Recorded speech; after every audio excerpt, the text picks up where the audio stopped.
Good evening. Good evening.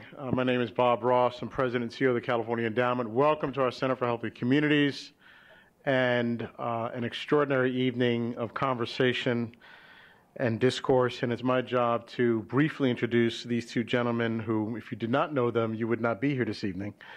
But in case there's one person who tripped into this room accidentally, I have no idea what this is about. Let me tell you who these gentlemen are very briefly, and then hand this over to my good friend and colleague, Tavis Smiley. Starting with Dr. Cornel West, professor, author, and radio host. He's the prominent and provocative Democratic intellectual. He's a class of 1943 university professor at Princeton University. Not that he graduated in 1943, right? That's the name of the, okay. I know some of that they said, boy, he looks good for being there. He has taught at Union Theological Seminary, Yale, Harvard, and the University of Paris. He has written 20 books and has edited 13. He's best known for his classics Race Matters and Democracy Matters, and his new memoir, Brother West, Living and Loving Out Loud. He appears frequently on The Bill Maher Show, The Colbert Report, CNN, C-SPAN, as well as Tavis Smiley's PBS TV show, co-host of the popular radio show Smiley and West, heard on PRI around the country, NPR around the country. The co-hosts have recently co-authored the forthcoming book titled The Rich and the Rest of Us, a Poverty Manifesto, for which these two gentlemen would certainly welcome you buying this book today, as well as all of us who care about the issue of poverty in this country. And his new book is a game-changing text on economic justice in America. And the last thing I'll just pull out from the rest of his lengthy bio, which I forgot about, but now I'm most thrilled to remember, is that Dr. West made his film debut in The Matrix.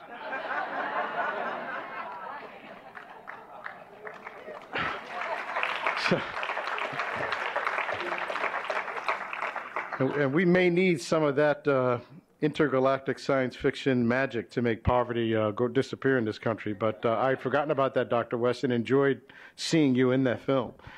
And then my good friend Tavis Smiley, author, radio, and TV host. I'm not going to read his bio. I'm just going to say this gentleman is the most powerful voice in journalism for social justice in this country. And join me in welcoming Tavis Smiley and Cornel West. So kind. Thank you. Dr. Ross and I have been friends for a while, and I see he is he's learned well over the years. I've had the pleasure of introducing him 1,000 times, and he's introduced me 500 times. And I told him one day, I said, you know, the shorter your introduction, the more important you are. It's kind of like, ladies and gentlemen, the President of the United States. Ladies and gentlemen, the Pope. Ladies and gentlemen, Cornel West. I mean, it's pretty simple. And so I said to him, you know, I want to be important one day when I grow up. So just at least act like I'm important, but like a really short. Like you can just say Joyce and Emery's boy, Tavis Smiley. You know, and my parents would be proud and happy. But I am so honored to be back at Cal Endow. I've been here so many times over the years. I feel like I should take up residency in this room. I've been here for so many conversations over the years. I was here just a few weeks ago, as a matter of fact, for a wonderful conversation in this institution. And let me just start by saying I could spend 20 minutes talking about Dr. Ross and the wonderful work that Cal Endow does, and I know Costanza would be doing like this at the back of the room in a matter of minutes. But I was saying to Dr. West that Dr. Ross and the wonderful team here at Cal Endow do some of the most important work in the state of California, indeed some of the most important work in the country. Dr. West has a definition of leadership that he shared with me many years ago, and it wasn't anything formal. I mean, as is the case so often with Dr. West, and we've been friends now for 25 years. 25 years ago, I became the little brother, the younger brother that he never had, and he became the older brother that I never had. So for 25 years, we've had, as some writer said the other day, this wonderful bromance. I'm not sure I like that word. But we hooked up 25 years ago, and I've been sitting at his feet learning all this time. And as is so often the case, brilliance just comes out of his mouth. And Raymond, my assistant, and I, who spent so much time with Dr. West, have taken to always making sure we have pen and pad at the ready. Raymond's got a bit more sophisticated now. He's actually, typing stuff on his phone. I'm still writing. But Doc's brilliance is still flowing. And one day, many, many years ago, we were talking, and he said to me in a conversation about leadership that you can't lead people unless you love people. And you can't save people unless you serve people. It is the most powerful and palpable definition of leadership I have ever heard. All the books I've read, all the seminars I've been a part of, all the folks I've interviewed, all the conferences I've been to about leadership, never heard a definition more powerful. You can't lead people unless you love people, and you can't save people unless you serve people. Leadership then really is not about the title you have, the degrees you have, where you live, who you know, what kind of access you have, who your mom and them are. The most important thing about leadership is whether or not you love and serve people. So the questions that matter is, if you can't lead without loving or save without serving, what is the depth of your love for people? And what is the quality of your service to them? That's leadership. A depth of love and a quality of service. And by that definition, Dr. Ross is at the top of my list of leaders in this country. So please thank him once again for having us here at the California Endowment. Yes, sir. What a love and what a service to people in this state and around the country. And a wonderful team here at Cal Endowment. There's so many folk I've gotten to know with all the visits I've made to this place. And so thank you to all the wonderful staff here for making this gathering possible. When I knew that Dr. West and I were going to have to come through LA today, and it gave us the opportunity to do a second stop. We were just a week ago, thank you, time flies. Last Sunday, as in a week ago, we were in LA for the very first stop on this poverty tour. I'm happy to say now that the book for the last few days has been #1 on Amazon.com on ebooks, #1 on Amazon. And working our way up the list, although that's not why we wrote the book to be on the list. We wrote the book to get a conversation going. We couldn't be happy about the fact that from Face the Nation to Colbert to Bill O'Reilly to Sean Hannity to Piers Morgan to you name it. Everybody's talking about this issue now. Front page story, Washington Post yesterday, and so many places we've been and are going this week to talk more about the issue of poverty for the next week and a half on this tour still. But we started here in LA last Sunday at Emmanuel Presbyterian Church on Wilshire to a packed out, sold out 12, 13, 1,400 people crowd. I know we stopped signing. We had to go. We stopped signing books at about 996 copies. That's when we stopped signing last Sunday. It was unbelievable. That was so. I felt good about starting the tour here in my hometown. Most of you know, many of you know, I started here in LA working for the late great Mayor Tom Bradley, and so it's always an honor for me to start my tours or end them in LA. And that's important when people in your hometown show up, because there's a Bible verse that says a prophet is without honor in his own homeland. A prophet is without honor in his own homeland. That just means that the folk at home who are most familiar and who are you most common with don't often support you as they should. But you go to some other city, people turn out like you're a rock star. So you never know what you're going to face when you come home. And so last week it was bold to actually start here in LA, but I was so pleased that so many people turned out last Sunday. And I'm only back in town today because the only way I can do a tour for 3 weeks is to make sure that wherever I am in the country, I come back to LA late Sunday night, early Monday morning, and spend the entire day taping all of my TV shows and all of my radio shows for the entire week. So the fact that I'm still standing is amazing to me, because I just walked in a few minutes ago from my studio taping shows for every night this week. So we taped all the week in one day. So I've been at my studio since sunup this morning, taping shows to get back on the road tonight. So we're going to talk tonight and then sign your books and catch a plane tonight to Seattle this evening. To start this all over again tomorrow. We'll be out all this week. I'll come back home on Sunday night, next Monday, tape shows for all of next week, and go back out on the road again. But I knew we were coming back in town just for today for me to tape these shows, and Doc was accommodating to come back to LA with me when he could have gone straight to Seattle, because I wanted to spend some time here at Cal Endowment. And so I'm delighted that so many of you who support their work and are engaged in their work have chosen so early in the afternoon to come spend a little time with us. Let me just say a few words, because I see so many family and friends here.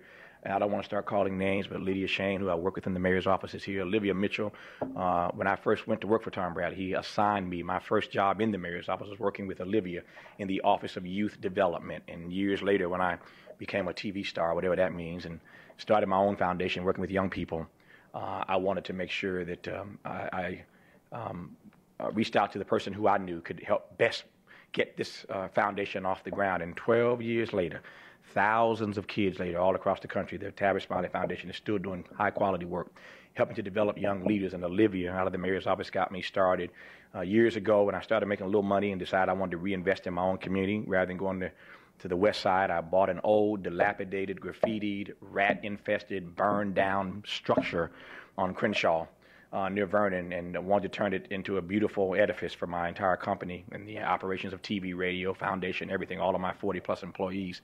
I wanted to stay in the community, right around the corner from where I first moved in L.A. in Leimert Park.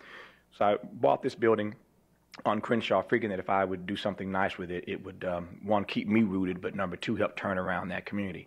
And I see Steve O'Shan here and his wife, they're here. Steve is the guy that, when I bought the building, came and looked at it and said, I don't know what we are going to do with this. But for those who've been to our building, it's a beautiful edifice on Crenshaw. We operate, so we're right there in the hood, and Steve helped me with his architectural genius put that building together. So just a lot of friends and family in this room, and I shouldn't have started doing that because I see too many of you, but just folk where I can see right down front. I'm not as young as I used to be, Steve, so I can't even see the third row anyway. But the first row I can still see you. So a lot of friends here. And Brother Malcolm, I see here from Malcolm and Ren, who's not here tonight, but just a lot of family and friends here. So thank you for coming out. Now, let me say a quick word in the 10 minutes I have left. Let me say a quick word about this book, and then I'll yield to Dr. West, because I live here, and y'all can see me around the corner, around the way anytime. It's Cornel West, who you don't see every day. And so I want to make room for Dr. West to give him 20 minutes or so to express his own sentiments about this very issue that Cal and Dow's been so out front on for so long. Let me just say right quick, this wonderful program, Health Happens Here, Cal and Dow's done some wonderful work over the years, but this program, Health Happens Here, I want to congratulate you on this. Dr. West and I had a chance both individually to do a PSA that's going to be airing around this state in support of this work. But so much of poverty, and you get into this book, you'll see this. We make the direct link in this book between poverty and poor health. There's an inextricable link, an undeniable link rather, between those two issues. And so to see Cal and Dow so out front on this Health Happens Here campaign is something I celebrate with all the other wonderful work that they do. And so this book, The Rich and the Rest of Us, I didn't realize, and I don't think Doc did either, that the title would be so controversial. All over the internet, there's great debate about this divisive title, The Rich and the Rest of Us. And Doc and I don't think it divisive. We think it pretty accurate, actually, of what America looks like. There is the rich and there is the rest of us. When 1 out of 2 Americans, 1 out of 2 of us, and I had to defend this yesterday. Doc and I were in Washington yesterday for Face the Nation, and I made this point yesterday. So Bob Schieffer came to me. He says, Tavis, how, his first question was, Tavis, how bad is it? And I just, thank you, what a layup. So I went right in on that. How bad is it? 1 out of 2 Americans is living in or near poverty, Bob, which means that the issue of poverty in America is now a matter that threatens our democracy.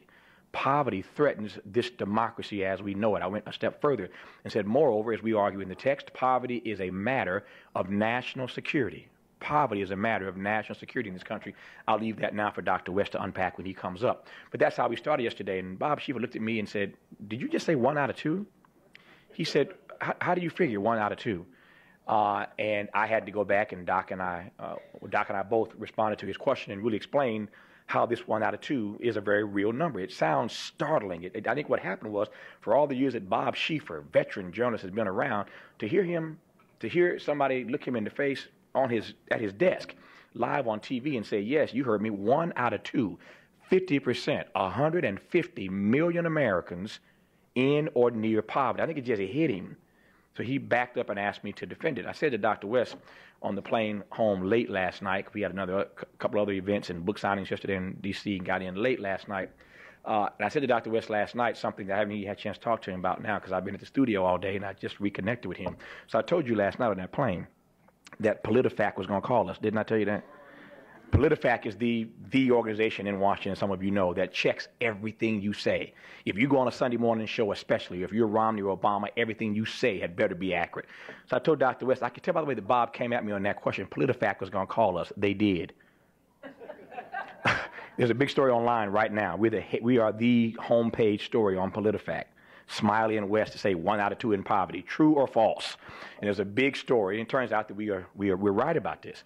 But we're right about it, and we ain't stupid. We did our homework on this. But I wouldn't have said it if I had known it was real.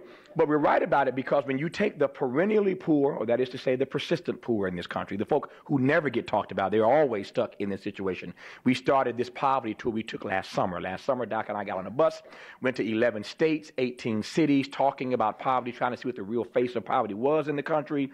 I had a documentary crew with us. That turned into a week-long special on PBS. But we started at Doc's insistence, and I didn't argue, on an Indian reservation. Too often our Native American brothers and sisters left out of the conversation. So we start on a reservation, and I asked them, the camera's rolling, how has the Great Recession impacted you? What say you on the reservation here about the Great Recession? And they said, what recession? You get that, right? It's always this way around these parts, where we live.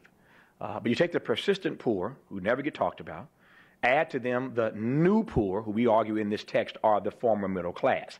The new poor are the former middle class in this country. And then you add the near poor, folk, working class folk.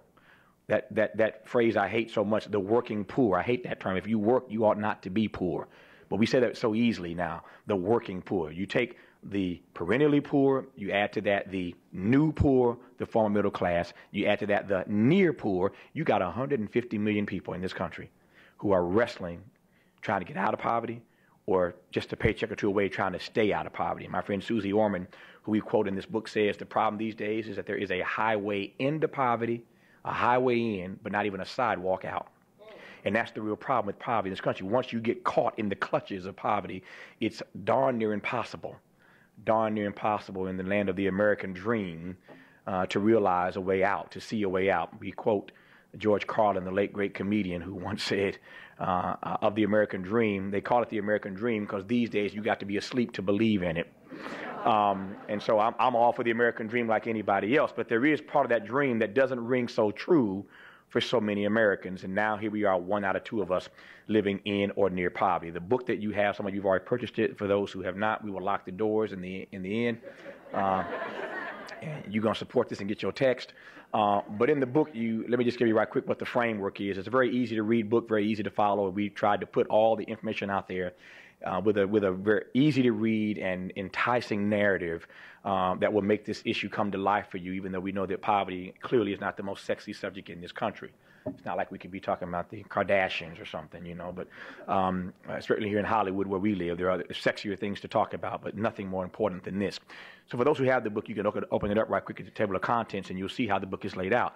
The first chapter of the book is called A Portrait of Poverty. We wanted to give you a good understanding of how we arrived at this place. It's a critical question to ask, given the stunned nature that we saw on Bob Schieffer's face yesterday. It's important to ask, how did we get to this place? How in the greatest nation on the earth could we have arrived at a place where half of us are in or near poverty? How is it that 1% of the people own and control 42% of the wealth? Louis Brandeis, former judge, great judge, once said that in this country we can either have poverty, we can either have wealth rather, we can have wealth concentrated in the hands of a few, or we can have democracy.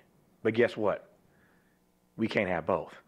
Either wealth concentrated in the hands of a few or democracy. But we cannot have both. How did we get to this place where things are this bad?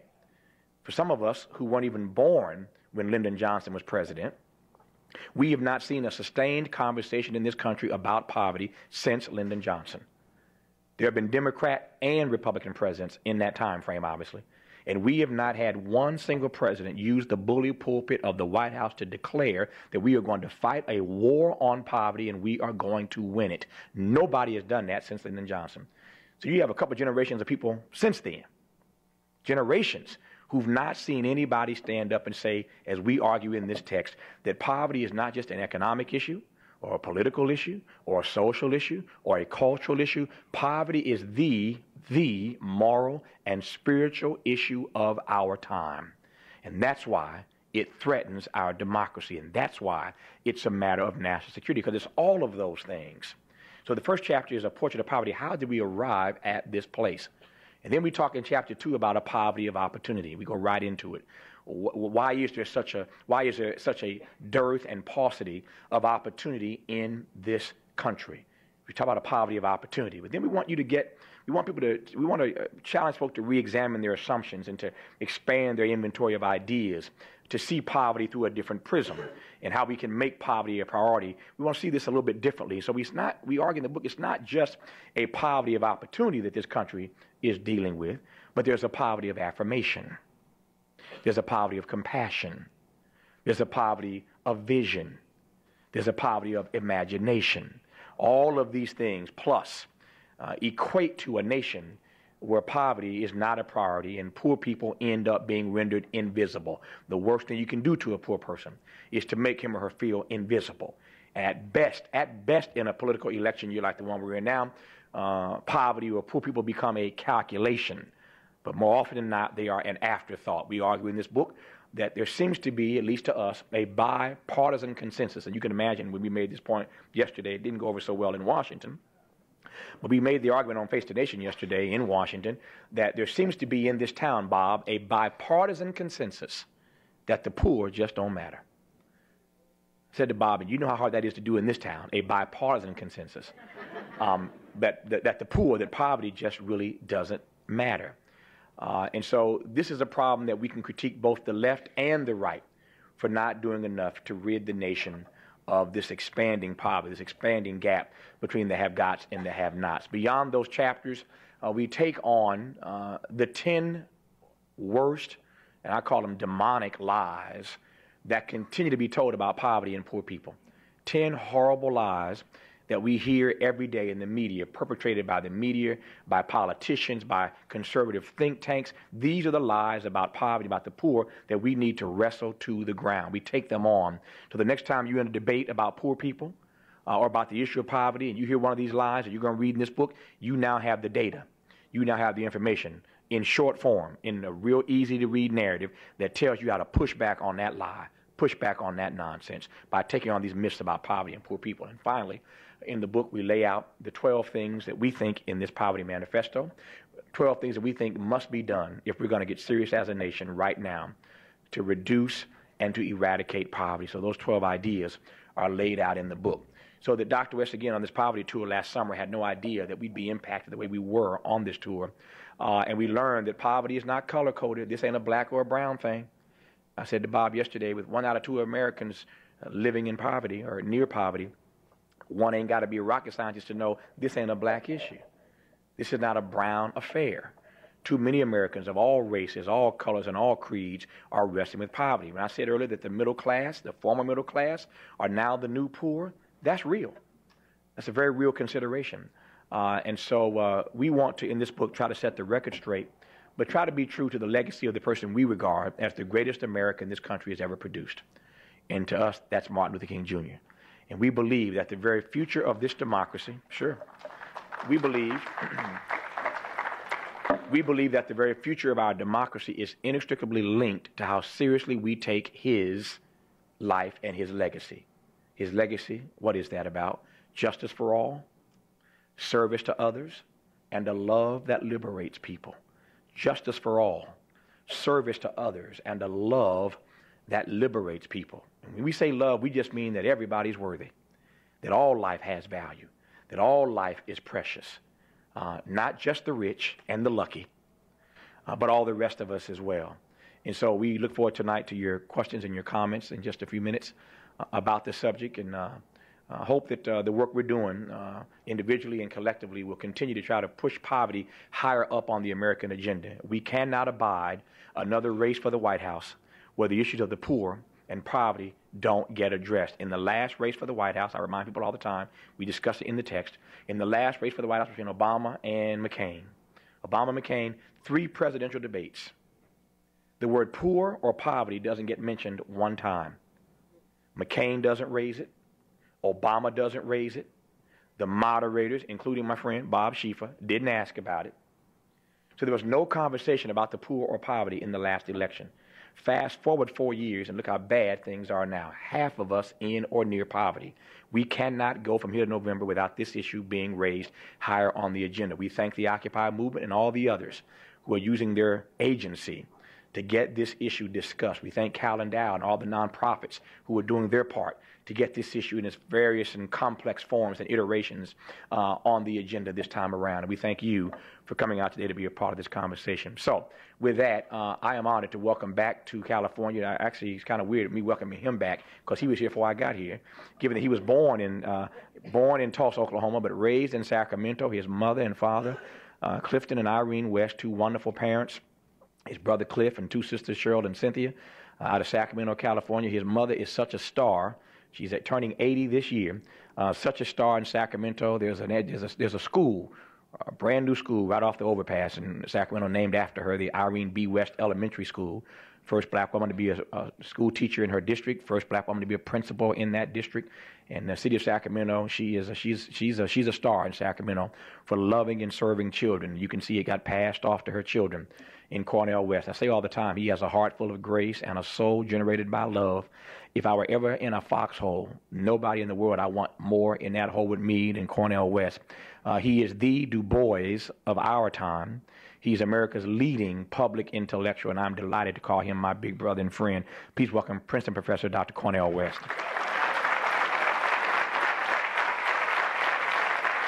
What a blessing for me to be here. What a privilege. My dear brother Tavis, you can tell he is my friend and brother. And it's true. We've had 25 magnificent years together. Look forward to at least 5 or 10 more. We keep talking about poverty. You don't know how long you're going to live. But no, Brother Tavis is so unique in American culture in terms of bringing together the radio, television, being an advocate at the same time, focusing on the young people, the Tavis Smiley Foundation, magnificent exhibition, and that introduction saying it's most important voice for social justice and journalism. That's about as high a compliment as you can get. Because when Brother Tavis and I met in the office of my very dear brother Mark Ridley Thomas, who was then head of the Southern Christian Leadership Conference, Tavis was then also an intern there, along with the late great Tom Bradley. We decided that we'd make a covenant, not a contract, but a covenant. A deep spiritual moral dimension. Contract could just be quid pro quo, an exchange, flat. Spiritually flat. Might be financially beneficial, but it's usually spiritually flat. But we make a covenant that we was going to keep alive the legacy, not just of Martin Luther King Jr., as he rightly said, but of Fannie Lou Haman, Rabbi Abraham Joshua Heschel, Dorothy Day means the world to us. I know Brother Jeff Dietrich here in Los Angeles, his magnificent work with the Catholic Workers Movement. All of those are voices that constitute a cloud of witness that says that to try to spread what Jewish brothers and sisters call hesed, loving kindness, to the weak and vulnerable, the orphan and widow, the fatherless, motherless, poor people, working people, black folk, red folk, yellow folk, gay brothers, lesbian sisters. It's not PC chit-chat. It's trying to live a certain kind of life. And we will fail. Beckett is right. Try again, fail better. Try again, fail better, then die. And leave a legacy. That's the best that we do. And Brother Tavis and I decided then that we're going to try to ensure that the short time that we're here, that we were going to talk about not just hating injustice, but trying to have a deep compassion for those catching hell, usually rendered invisible. We could have talked about the prison-industrial complex. That's one way in. And, of course, our text has an intimate relation to the great Michelle Alexander's text, The New Jim Crow. We could have talked about patriarchal violence and domestic violence with sisters. That's one way in. We could have talked about the military-industrial complex and drones killing terrorists on the one hand, bin Laden. Yes, but bin Laden's daughter does not deserve to die. Innocent people. Drones dropping bombs. We could have talked about the workers' movement, the trade union movement, the way in which bosses more and more unaccountable. Not just exploiting workers, but pushing workers out, the outsourcing taking place in China and Mexico and other places. The new agreement with Colombia. What is the status of the precious working and poor people in that agreement? Or does it tilt toward the flow of capital but the constraints of workers? There's a lot of ways in. But in this particular text, we decided to zero in, as it were, precisely the issue that led to Brother Martin Luther King Jr.'s death. It's not simply the critique of American invasion and occupation of Vietnam, but to bring poor people together of all colors and say quite explicitly they are as priceless and precious as any other fellow human being and fellow citizen, and be willing to ensure that their plight moves to the center of the public discourse. And Brother Tavis is absolutely right. It's not just a matter of politics, though it has much to do with power. It's not just a matter of economics, though it has much to do with the maldistribution of resources. It has to do with what kind of nation do we really want to be? What kind of people are we really? If America had told a story that said, we've always planned to be oligarchic, plutocratic, and pigmentocratic, and patriarchal and homophobic, I'll say I appreciate the honesty. Appreciate the candor. I don't have too much to stand on. So King and Heschel and Dorothy Day and others, they not only are marginal, but they're outside. But no, the tradition of King and Heschel and Dorothy Day and others, they're an integral part of this nation. But in the last 30 years, it has become so fashionable to be indifferent to the suffering of the weak and vulnerable peoples and fellow citizens. We've told our young people the end of life is not to be great the way Brother Tavis defined it. He or she is greatest among you will be your servant, the quality of service, part of that legacy of Jerusalem at its best. Justice, mercy for the weak. No, it's material prosperity, status, wealth, position, and being well adjusted to injustice. That's what our young people are told now more and more. Become part of the culture of superficial spectacle. Everybody can see your success, even if your soul is empty. Look at The Social Network. You all saw that film? New York Times says it's a film about the triumph of the human spirit. So I got to check it out. Anytime talking about triumph of the human spirit, I got to be there. If I listen to Curtis Mayfield, I'm there. James Joyce, I'm there. Stephen Sondheim, I'm there. So I'm right on the front row, popcorn and all. And what do I see? Obsession with money, money, money. Power, power, power. Insecure male ego. Women as object of sexual conquest. I said nothing but a species of spiritual malnutrition and moral constipation. But that's what we're dealing with in this culture. That's part of the relative decline. And even the relative decay. Politicians can't say that. Tavis Smiley and I are free human beings. We happen to be Jesus-loving free black men, but we won't get theological at the moment. But free mean what? Fearless speech. Plain speech, frank speech, unintimidated speech. We don't have to worry about the next election. I don't have to worry about I'll keep my job at Princeton, even though I am on my way to Union Theological Seminary. Well, I'll be even freer. Now, Tavis is even more courageous than I am, because his job is much more fragile and delicate. He controls all of his content and so forth, but even public television sometimes, you got to watch yourself these days. Tell too much of the truth, and of course our tradition says what? The condition of truth is to allow suffering to speak. And if you really love poor people, you hate the fact that they're being treated unjustly. You loathe the fact they're being treated unfairly. If you don't say something and do something, the rocks are going to cry out. Brother Martin used to say justice is what love looks like in public. When we look at the plight of poor people, 22% of our precious children of all colors living in poverty in the richest nation in the history of the world. That's a moral disgrace. You all know that, of course, better than I. I want to salute each and every one of you for the work that you do. You constitute this glue that holds this very fragile experiment in democracy together called the USA, and it is in deep trouble. Our young people are 100% of the future. Look at the schools and housing, and the neighborhoods and hoods, bullets flying, sometimes coming from each other, sometimes coming from the authorities that be. But death, day in and day out. Where's the moral outrage? Where's the organized expression about it? What kind of leadership on the local level? I'm not just talking about television. On the local level, to let our young people know we care. Just buried my grandmother, 97 years old. That's serious business.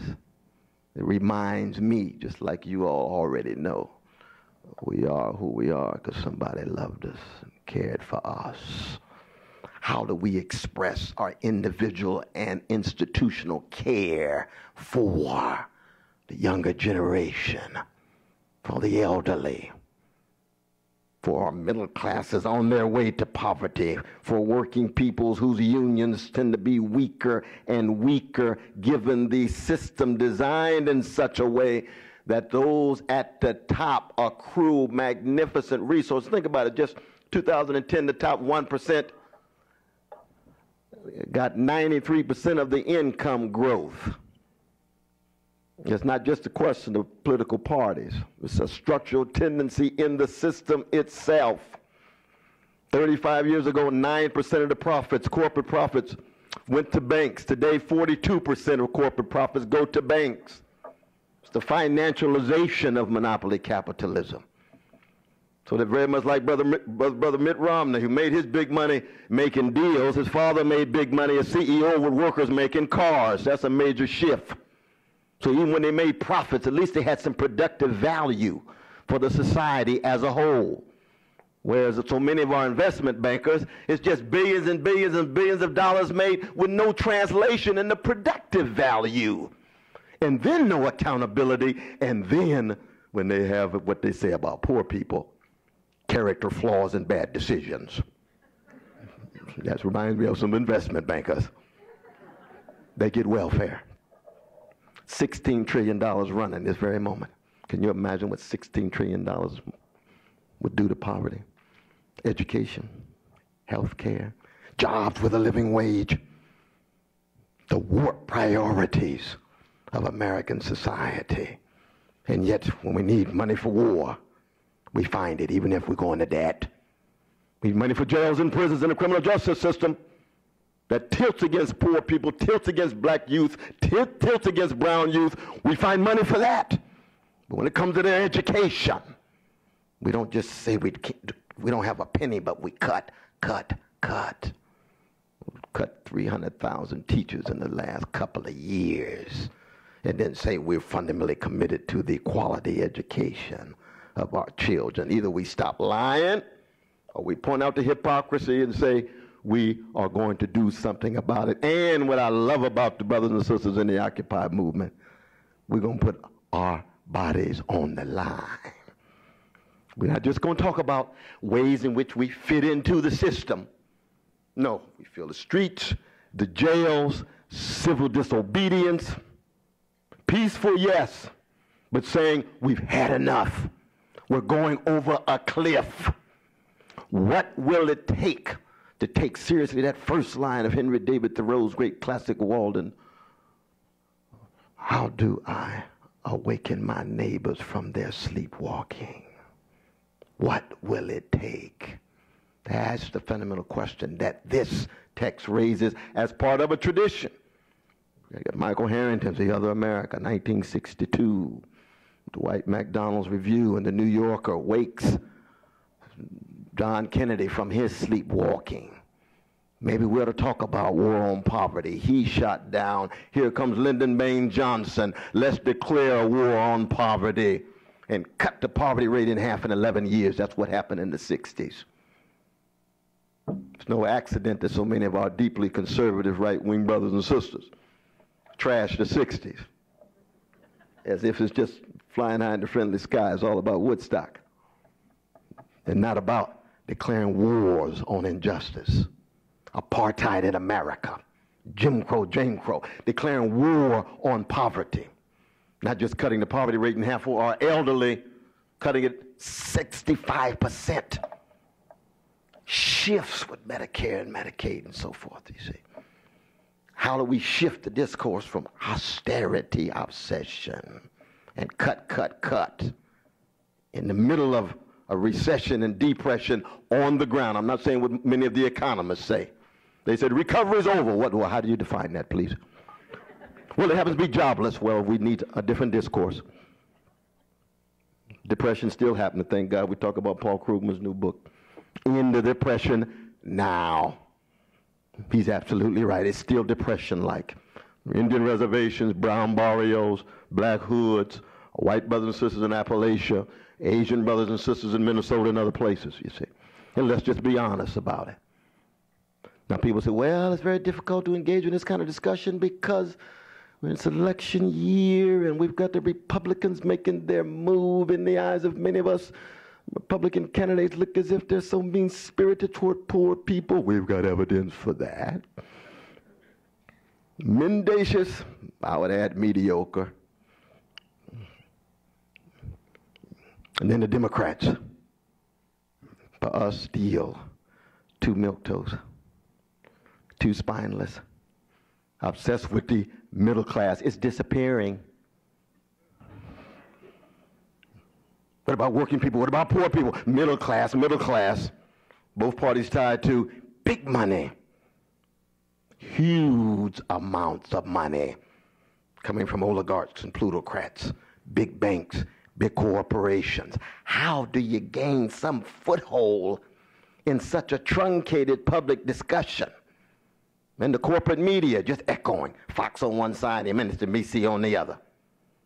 One reporting Republicans, other PowerPoints of the Democrats. Still too narrow. What about the legacy of Heschel, Day, King, and others? And of course, it's represented by so many of your own voices in your own distinctive way, you see.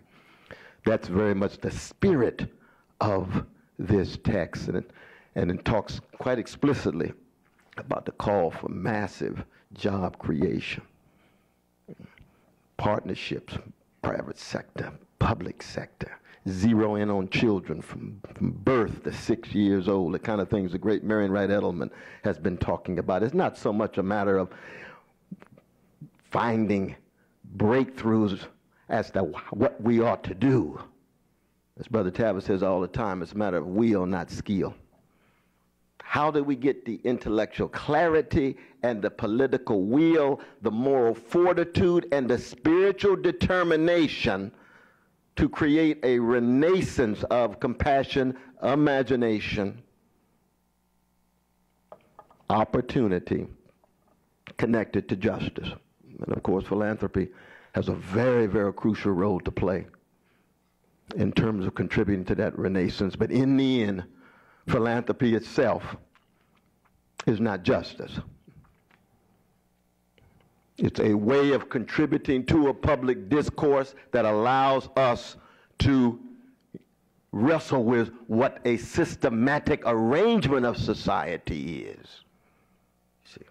So philanthropy, necessary condition, not a sufficient condition for the kinds of responses to the levels of social misery that we are talking about.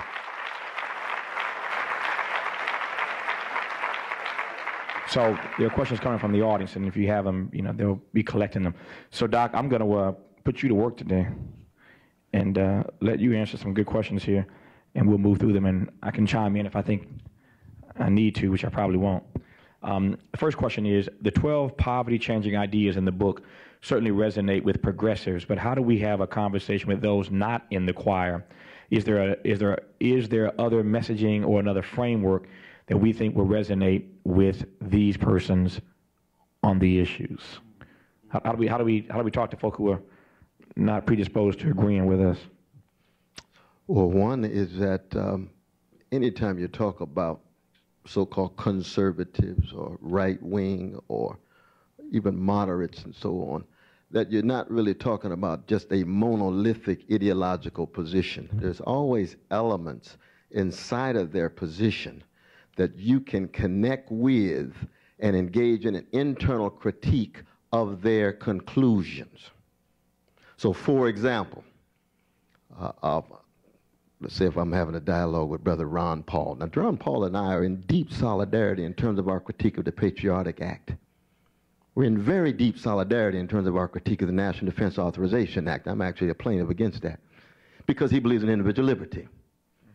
I said, but Brother Ron, let me take you to the hood and see how individual liberty is crushed because the conditions of opportunity are not available to them, and they end up dealing with an underground economy with drugs and guns that they do not themselves create or originate. Can you conceive of individual liberty with these kinds of conditions? If not, you have to attend to the conditions or you're not true to your commitment to individual liberty. That's internal critique. That's immanent critique, you see. And that's how one proceeds. Same would be true. Sean Hannity, you say you're a Christian. Yes, I am. Let's talk. Which Bible are you reading? I mean, you know.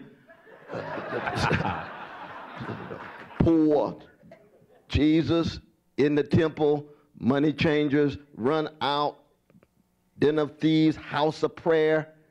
There's internal critique.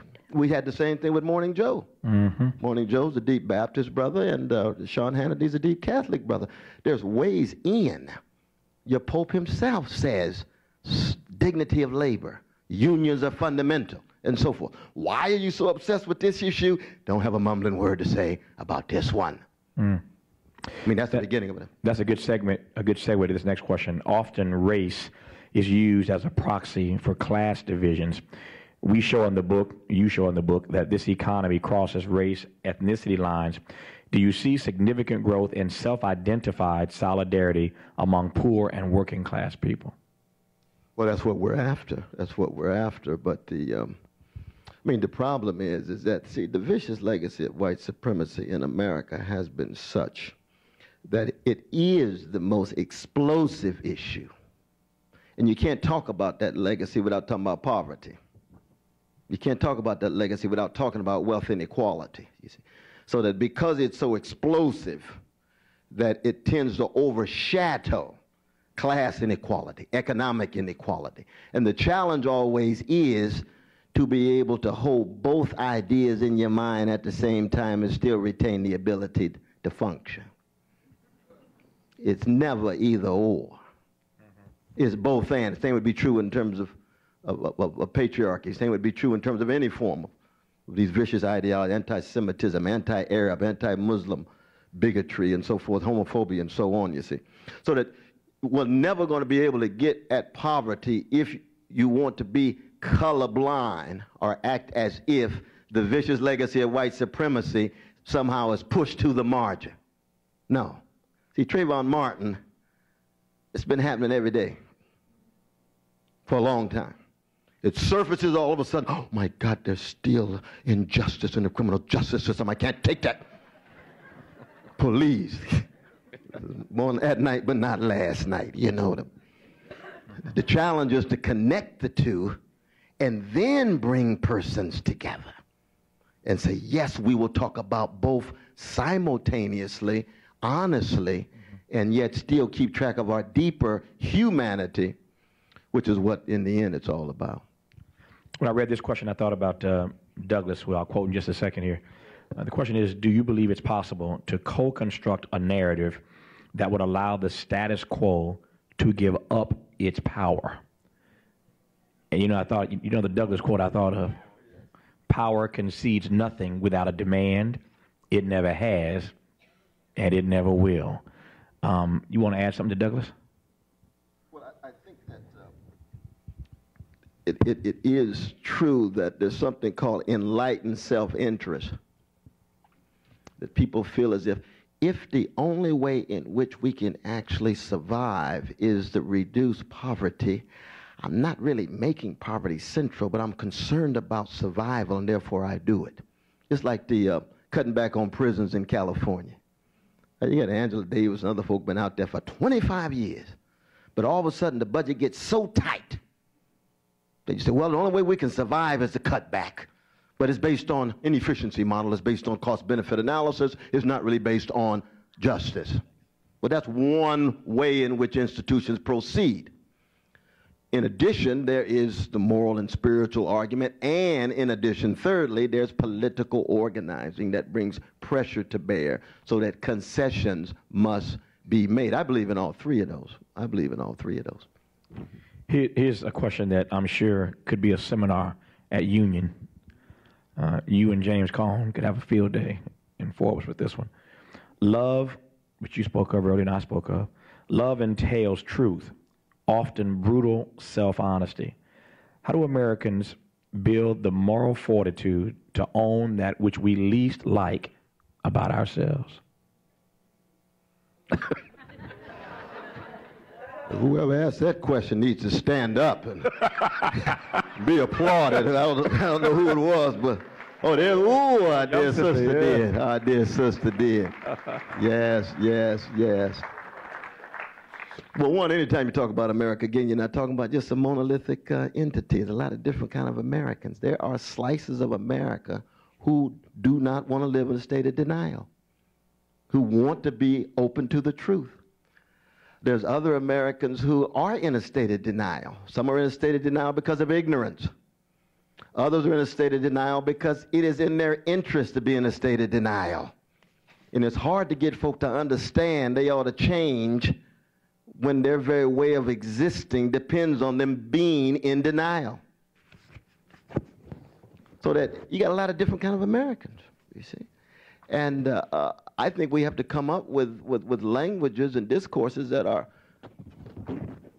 true and honest to our ideals, but also acknowledging that there's a lot of different kinds of persons, and they will receive what you say in very different kinds of ways. Absolutely. This next question is, would you speak to how our food delivery system feeds into the poverty system? Short answer on that. We have been working with Vicki Ascara and the good people at Feeding America, headquartered in Chicago, but doing good work around the country. We've been working with them. As a matter of fact, when you support our work via our website, smileyandwest.com, your support of that website goes to support Feeding America. So we support them not just in terms of issues and appearances and conferences and just trying to put the issue out there of food insecurity in this country, but we work with them and support them financially as well, Dr. West and I do. As a matter of fact, last summer on our poverty tour that we talked about earlier, that poverty tour was sponsored by Feeding America in part, and sponsored because we absolutely believe in the fact that we're going to have a different and better, more efficient food delivery system in this country. There's enough food to feed everybody in this country, but the food delivery system is lacking, woefully lacking. And when you get to the book in the last chapter, where we lay out the 12 things that must be done to get serious about reducing and eradicating poverty in the country, whoever asked that question, I'm sure you'd be delighted to see that one of our 12 recommendations is for an acceptable and efficient food delivery system in this country. That's one of our 12 recommendations in the back of the text. Here's a question that I can answer pretty easily. What are you guys doing on May 1st? On May 1st, we'll still be on this book tour talking about poverty. That's what we're going to be doing. But since you wrote the question, I'll do the free public service announcement for you. Why not join Occupy, Black Riders, the Panthers, Black Clergy, and others in caravan through South LA to protest against injustice? That's occupymay1st.org. So you owe me one. No, I'm just teasing. Let's hear for the Occupy movement. I love Occupy here in Los Angeles. Here's a good question, Doc, because we talked about this earlier tonight. I certainly made the point that we cannot endure another campaign for the White House where the issue of poverty isn't placed higher on the agenda. It says, can you please comment on the upcoming presidential and congressional elections and the role the poor and disenfranchised should and could play in the election of the next president? Well, I thought that I had touched on that in terms of those very brief remarks about both parties. being beholden to big money. There's no doubt in my mind that the neoliberal version of oligarchic rule, which is the Democratic Party, is better for poor people than the conservative version of oligarchic rule of the Republican Party. But the neoliberal version is just so radically inadequate. So on the one hand, I am deeply fearful to see a right-wing takeover of the White House and tied to Supreme Court and cold-hearted legislation and so on. On the other hand, I think Barack Obama is going to win, and when he does, the critique must intensify. What about third parties? Third party is a fascinating question. Sister Jill Stein and Rocky Anderson. I'm Jill Stein with the Green and Brother Rocky with the Justice Party. I think it's something that needs to be taken quite seriously. At the same time, as you can imagine, that I still would be fearful for a Mitt Romney White House. And the question then becomes, how do we walk that tightrope? Now, I believe in, I'm going to try to be a jazz man in life of the mind, which means everybody got to be free and lift their voice. So for folk who support the Justice Party and the Green Party, I say, lift your voice, fight. In the end, it's not just about electoral politics anyway. It's about how strong our organizations are. Mm-hmm. How strong will the trade union movement be? Will the black prophetic tradition be able to bounce back, given its relative silence, with a neoliberal black man in the White House? That's a serious question. Mm-hmm. Because there's vicious things coming at Brother Barack Obama from the right. And many black folks say, we're going to protect him under all conditions. And I understand that. I want to protect him too. I'm a black man too. You see, if somebody tried to hang Clarence Thomas from a tree, I'm going to cut the rope off. Because I hate white supremacy, even when you're attacking right-wing black brothers who side with the wealthy. It's a moral issue. It's wrong. In the same way, on the libertarian ground, right? Defend Brother Rush Limbaugh's right to be wrong. That's what you do in democracies. We defend rights and liberties in that sense. But to see the discourse, because of course what Sister Stein and Brother Anderson would be talking about will be very similar to what you have just heard. So vote for them. Well, no, but I mean, voting is not just a mechanical thing, brother. If that's true, I'd vote for my mama. On that note. She's very progressive too. But we want to salute our dear Brother Ross. Give Brother Ross another hand. Give him another hand. We thank you so much for your leadership, brothers. I'm serious about that. Very much so. There are, our time is up. I want to just read two questions and close on a final note with Dr. West. He says, I'm sure it's in the book, but how do you address when people refuse to acknowledge that people in the country do not start on a level playing field? You're right. There's a whole part in the book about that, specifically a section called the poverty deniers. We go head on and give you all the intel and the information that you need to push back on these poverty deniers.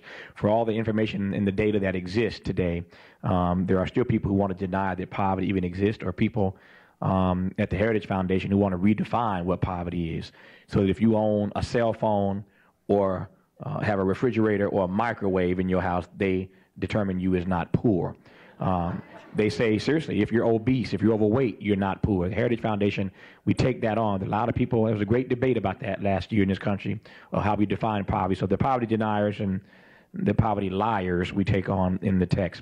There's another question here. What role does the media play on the current state of poverty in our nation? We take that head on in the text as well, about a media that hasn't made this a priority, about a media that doesn't press these politicians running for high office to address this issue, about a media that's only marginally interested in poverty now because so many of our fellow white brothers and sisters are wrestling with poverty. But for all the years that the rest of us have been dealing with this, it has not been a priority. So we talk specifically about the media in the text as well.